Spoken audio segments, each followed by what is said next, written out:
Talk షోలో మహిళలపై అనుచిత వ్యాఖ్యలు చేసిన వివాదం టీమిండియా క్రికెటర్లు హార్దిక్ పాండ్యా, కేఎల్ రాహుల్లను ఇప్పట్లో వదిలేలా లేదు. తాజాగా పాండ్యా, రాహుల్తో పాటు షో నిర్వాహకుడు కరణ్ జోహర్పై జోధ్పూర్ కోర్టులో కేసు నమోదైంది. మహిళలపై అనుచిత వ్యాఖ్యలు చేసిన టీమిండియా క్రికెటర్లు పాండ్యా, రాహుల్తో పాటు షో నిర్వాహకుడిపై కఠిన చర్యలు తీసుకోవాలని రాజస్థాన్కు చెందిన డిఆర్ మేఘవాల్ అనే వ్యక్తి జోధ్పూర్ పోలీస్ స్టేషన్లో ఫిర్యాదు చేశాడు.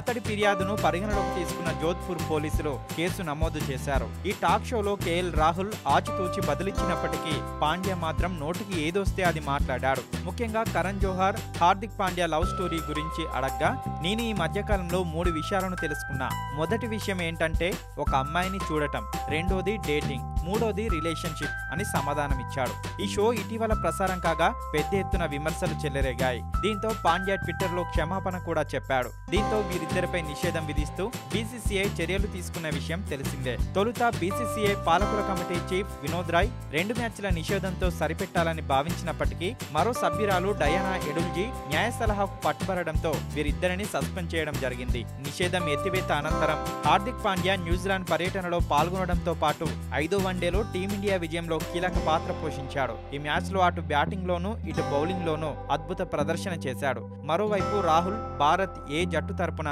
ఇంగ్లాండ్ బ్లూ జట్టుతో ఆడుతున్నాడు. ఈ నేపథ్యంలో ముగిసిపోయిందనుకున్న వివాదంపై మళ్లీ కేసు నమోదు కావడం చర్చనీయాంశమైంది.